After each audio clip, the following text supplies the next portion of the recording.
Hey y'all, it's Jamie with Gardens and Getaways. This is the last week of June and it is hot already. If you haven't, go ahead and hit a like, subscribe, share this video, share my content if you don't mind.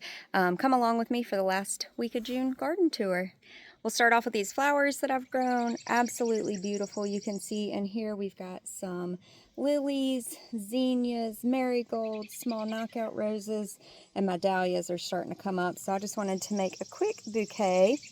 Also, because the June bugs are trying to eat them. Let me set that down for a second. We'll go over that in just a minute. Around here you can see these sunflowers are getting oh so tall now. This fence is probably about almost 5 foot. I'm 5 foot and it's just about as tall as me, so they're getting massive. Those are mammoth sunflowers, so they are supposed to get really big. Everything in the garden is just exploding right now. You can see it's just grown so much, including the grass. I really need to mow. Not sure how I'm going to do that with all of these trailing vines going off the side, but we'll see. So we'll start with the same bed that we always start with here. This is my first Vago garden raised bed, and we've got zucchini in this one. I had been a little late about tying up my zucchini, and so a couple of them got knocked over, but I have tied up some and saved some, and it looks like it's kind of paying off. Just twist this around here. Beautiful. I've been getting zucchini out of this bed every single day. This one's actually gotten a little big. I watered pretty deeply last night because, like I said, it is, goodness, we don't want to come out. It is 80 degrees already, and it's what, 9 in the morning? I don't know, it's early. Too early to be 80, but that's okay. So I watered really deeply last night after the sun had gone down, just to try to support these plants. One thing I wanted to mention was these cucumbers here. I don't know if you can see, but it looks like they are starting to peter out kind of at the bottom. When they start looking like this instead of this, these are my newer cucumbers, that's when I like to go ahead and get some more seeds started. So here in the next week or two, I probably will do some seed starts, just so that way I've got more plants to put in when these do give up on me. I'm not going to try to save them. Cucumbers just really don't last that long here, especially with all of the heat that we have. So instead of fighting nature, we'll just put some new plants in. I've been getting a ton of cucumbers. I've been keeping track of how many vegetables I've been getting, and the reason why is at the end of the summer, I'm going to do a garden comparison for like cost and savings. I want to do that because I'm sure you've seen a lot of people will say, oh, I spent $500 to grow a 25-cent tomato. I don't know where they're buying 25-cent tomatoes, because tomatoes are expensive where I live. If you're getting good, fresh, big, like wonderful brands, you know, like your Cherokee Purples, your Pink Brandywines, those are expensive. And I know the garden can be expensive. It can be an investment to get started, but that's what it is it's an investment. So I'm going to keep track of everything that I've grown and canned throughout the summer. And at the end of the summer, I'm going to try to do a video on that, just to show that it is totally worth it to grow your own food, if anybody's on the fence about it. All right, let's see if there's any more cucumbers in here. I saw one last night that was kind of hanging down. Sometimes you got to reach in there and find them. Like I've said before, cucumbers can be a little prickly. Sometimes I do use a garden glove to try to pick them. That's up to you. If they irritate, you know, the prickles from the plants or the cucumber itself irritates your skin, you can use some gardening gloves too. Oh, can you tell it's already hot out here? I came out here with wet hair and look, my hair's already like completely dry and frizzy. It's so hot and it's so early. I think we're in a heat wave right now. It's supposed to be like 100 degrees all week. But that's okay. I love the summertime. So yesterday I had come out here and got a bunch of cucumbers, and I wound up actually canning, I think, 7 jars of dill pickles, which is awesome. And I had leftover cucumbers and made a cucumber salad. So if you want that recipe, let me know. It was so delicious. I had put in some cosmos in here just to try to get some pollinators. The plants kind of grew faster than the cosmos did, but they're starting to get some little heads on them. So hopefully we will get some flowers here on these in a little bit. And one thing when you're growing through your garden, just make sure you just kind of push back the leaves because stuff can be hiding. And with cucumbers especially, your fruit gets too ripe, if it gets too big, your plant quits producing, because the plant's role is to produce seed, not to feed you. So once it does that and produces a big cucumber, drops that cucumber, it's going to quit producing its vine. So just keep that in mind. You want to pick young, and when you're doing stuff like pickling and stuff, you really don't want those to be too big anyways. They just won't be as good and tasty. I was coming through and pushing this little cucumber vine back up in there. You still have to do that periodically. I haven't gotten any cucamelons yet. This vine is doing pretty good, my cucamelons. I just haven't gotten any yet. So hopefully soon on that. The cantaloupe is trailing off the side. Last night I kind of redirected it to go towards the middle of the bed, so I still have this pathway here, but it is really just going crazy, which is good. We love cantaloupe. That will be so good to have some fresh cantaloupe. Came through, and you may have seen the video where I cut back and tied up these squash plants. They're doing really good with that. My only concern now is that they may outgrow my stakes, but we'll burn that bridge when we get there. My eggplant, I think, was grateful too to get a little bit more sun, because it has gotten some baby eggplants on it now. Come over to this side so you can see. Where's she at? There she is, little baby eggplant. The dill was doing great. I did clip quite a bit of that last night to make those homemade cucumbers, like I said. I see another cucumber through there I need to go pick. But, yep, so squash looking good. We do still get some of these. I've talked about this before, blossom end rot. Just go ahead and break that off. There's no coming back from that. Now this big boy right here is ready. Pop it down. Beautiful squash. I made a bunch of squash casserole last night as a way to preserve my squash. I'm trying to do it a couple different ways, but I froze some of my squash casserole, so later in the year I can just go through and have a squash casserole already made, like if we don't have squash in season anymore. These are the cucumbers that I saw peeking through. This is what I mean, picking them ripe. If you can rub off these little spikes, they're good to go. They don't have to be as big as cucumbers in the store, and really they shouldn't be. That's probably a different brand. Now you just have to know what you planted, because some of them are meant to get really big and long like that. These are little pickling cucumbers, so they are not. Oops, there's another one. And another one. Got another cantaloupe plant trailing off to the side on this side. It's going to be interesting when I come through here and weed eat and mow, because the plants have kind of taken over. Still just kind of sticking stuff back in there to follow this trellis up. I've said before, this cattle panel trellis, very cheap option, very good option for growing your cucumbers. They pretty much take to it. You might need to redirect them a little bit, but sorry, it's bright and I can't really see what I'm doing. There we go. So working on that. And these cucumber plants are a little bit behind those cucumber plants. I had kind of succession planted because I knew in the heat here that my cucumbers would peter out. So I've got 3 different stages or times of planted cucumbers, which is a good thing to do. With the squash and zucchini, once they start to look a little rough, I will come through and replant those as well. I can usually get 2 rounds of cucumbers, squash, and zucchini here in my garden in Zone 7B. This is the large pot that I've got the pink brandywine tomato in. It's doing really well. It's important to know what kind of fruit that you've got, because some things aren't going to turn like a bright red. Like this is a pink brandywine, and I know that this one is good to go. So I'm going to pick that off. It's looking a little stressed anyways, but it is not so firm. It's a little soft to the touch, which tells me that it is also ready. Put that down there. And I noticed this last night when I was watering, but I wanted to be sure to include it in my video. So I had this pink brandywine tomato that I had been watching. This right here is called Blossom Endrot. I said I was going to let it go, and if it was just going to be a small spot, it started about that size, then I was going to keep it and just cut it out. This seems to continue to grow. I don't want to waste my time on this fruit just because of that. So I tossed that one, but I do want to show you some of these tomatoes get this on the bottom. This is not Blossom Endrot. Do not throw a tomato away for that.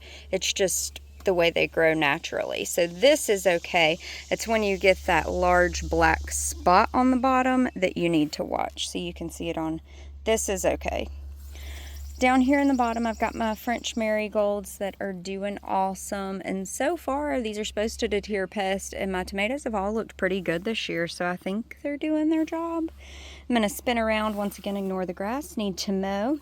Got some zinnias coming up here. I just love zinnias. These flowers are gorgeous, and it's so easy to seed harvest, seed save out of these too. So I'm going to show you how to do that this year. Got some more sunflowers. These are pretty tall as well. Maybe not quite as tall as the ones on the fence, but very tall still. Some chives doing wonderful with a beautiful little chive blossom. This is going to be another point of seed saving here that we'll talk about later, but you get lots of little black seeds inside that chive blossom that make it really easy to grow chives again and again every year. Because you get those little seeds in there, usually chives will kind of come back in the same spot. These I got from my mom, where she just has a huge chunk of chives because they come back every year. My peppers are looking wonderful, and I was looking last night at this one. Look at how many fruits are on here. Like 1, 2, 3, 4, 5, 6, 7, 8, 9, 10, 11, maybe 12, with some more little buds on them. Like, these are looking, oh, there's more back there. Looking wonderful. So excited about having all these fresh peppers this summer. These will get pretty big. It'll take them a while to grow, but that's okay. Got more marigolds in here. Looking beautiful. I just love how marigolds have so many different colors. Like, this is the same plant, and these flowers look different to me. Got my sweet banana peppers down here, 3 of these. And then the basil that I moved, which I'm glad that I moved it over here because it's doing much better than my other basil near my zucchinis.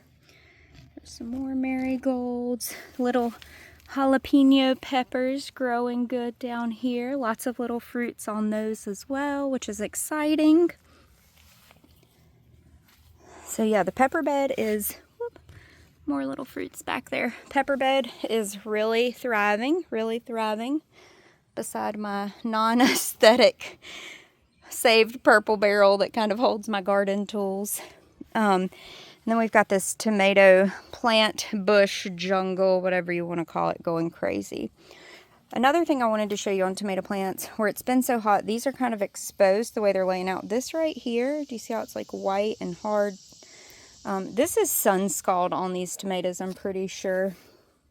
They're just too exposed compared to like these that have a little bit of a canopy of leaves around them. I'm still going to let them go and try to save them. We'll see how they do. We had a ton of rain, and I had to reinforce my stick here, my bamboo stake that was holding this up, because this stake was trying to fall forward, and this tomato plant has just gone crazy. But that's okay. I'm just going to let it go crazy. I was trying to tell, I don't think that tomato's quite ready yet back there. It's a little orange. Got quite a few. These Better Boy tomatoes have been pretty productive for us this year. Got quite a few red fruits hanging out in there, which is good. And then the Romas have been really productive too. I'm hoping that they'll be productive enough that I'll be able to like can some pizza sauce or something here in the next little bit. I know I had some Cherokee purples somewhere in here that were ready to pick. Oh, there they are. This is another example of, it's just where the flower is, but this is not Blossom Endrot, this right here. This is just the way the tomato grows. Look how beautiful I love Cherokee purples. They are one of my favorite tomatoes. Definitely. I'd like to take this moment to talk about pests in the garden. It's kind of hard to see, but there's spiders right in here, little spider web. I try to reach around it to get these tomatoes because spiders are good. They're gonna trap bad bugs. So it's a natural way to keep your garden healthy. So try to get around this spider web gently. All right, I got another Cherokee purple there, picked 2 Romas. That was that pink brandywine we picked earlier. And this is a Rutgers tomato. These have been very slow to come in for me. Not super big, but they're supposed to be a good tomato. So maybe later in the season. It's important to plant fruits that do that too. Whew. My hair's sticking to me. It's important to plant fruits that are going to produce for you at different times, like with the tomatoes. So once one crop kind of peters out, you still have some more stuff coming in. So I think that's going to be good with the Rutgers.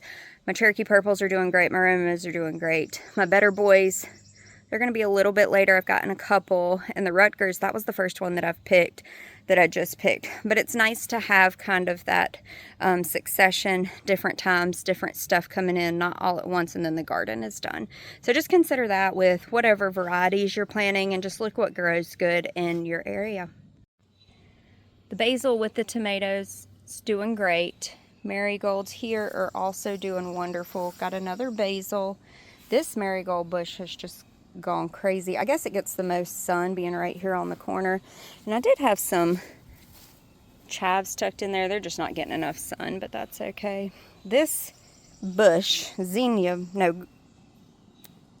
dahlia bush, is huge. I've tried to stake it up and everything. This is just the bud for that. Like these flowers are going to be as big as my hand once they do open up. You can see there's another one there. They're going to be so pretty. I love that dark purple. But what I did, I had to go through and like tie it up to a stake because the whole thing was laying out here in the middle. And it was kind of shading out a little zinnia that I had planted beside it and some cosmos that I had planted beside it. But that's okay. It's going to give me some beautiful flowers here soon. Right behind that, I've got another patch of zinnias.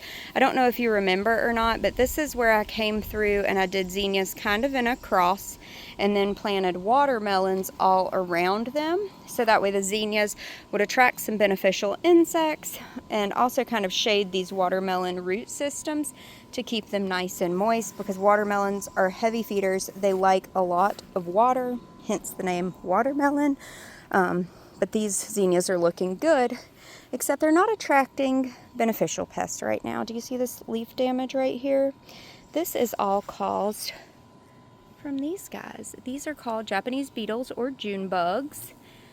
Ugh, very frustrating. I came through last night. I left it out here so I could show you with a bowl of soapy Dawn dish soap and knocked that many off just last night. And I'm getting ready to have to go through and knock a bunch off again. I have to stand in the shade just to talk. It is so hot. So last year, I kind of struggled with the June bugs. And somebody suggested that I get one of those bags that you hang down. I hung it down just from my arch system here. I had okra in these beds and the June bugs were killing my okra. So somebody said, hang one of those bags up and it'll get them all. Well, I later learned that those bags have pheromones in them that actually attract more June bugs. So I had a lot of June bugs in that bag, but I had a bigger June bug problem than I had to begin with. So this year I'm just doing the soapy water to see if that helps and just trying to prevent them from mating. I think with the zinnias, it's important to recognize that like this could be looked at as a trap crop. So yes, I do want these beautiful flowers so I can make the bouquets like I showed you at the beginning of the video, but I would much rather for these zinnias to be eaten, the leaves be eaten, because I still get pretty flowers off of them. Let's see, I probably chopped it down for my bouquet, but like this bud still looks healthy even though the flowers or the leaves underneath it don't. So this is what is considered a trap crop. So I'd rather the bugs eat this than eat my vegetables, because obviously the flowers aren't going to feed my family. I love the flowers. They attract beneficial insects, but you know, it's kind of a trap crop, but I'm still trying to control it, if that makes sense, in the most natural, organic way possible. You can see the watermelons are trailing off to the middle here, which are absolutely beautiful. These vines are going crazy and I love it. Let's see, I saw a little baby watermelon. Where did you go? Where did you go, baby watermelon? I wanted to show you. It's hiding. Nope, there it is. Look at that. Beautiful baby watermelon. Super excited. Got a couple more out here, but hopefully those do good this year. And then last but not least is our tomato that we have in the corner. This is our other Cherokee purple. Ultimately, I've decided that this pot is entirely too small for this tomato to keep up with the heat and weather. We've gotten some fruit off of it, but we're getting a lot of blossom end rot here, and I think that's just because the water situation and the nutrient situation. This pot's probably just too small, but if you'll remember, this was an extra plant that I had, so I just put it in there because I didn't have anywhere else to put it. I have gotten some tomatoes off of it, but it hasn't been as prolific as all of these tomatoes over here have. Alright, so that's where we're at right now in the garden for the lower raised bed part of the garden. We're going to walk up to the top of the yard and I'll show you how those okra and corn are coming along. I almost forgot about the green stalk. How could I forget about the green stalk?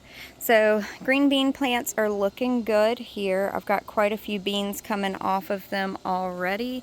The lettuce is kind of starting to bolt, but I'm trying to save it because we've got so many good tomatoes that we've been making BLTs with it. So it's not really bitter yet, but it definitely doesn't have much longer left on it. So if you'll remember, these top 2 layers are fresh green beans. That's where I pulled my broccoli and asparagus. So once again, kind of having multiple rounds of crops here. And then the bottom layers are where I'm harvesting green beans from.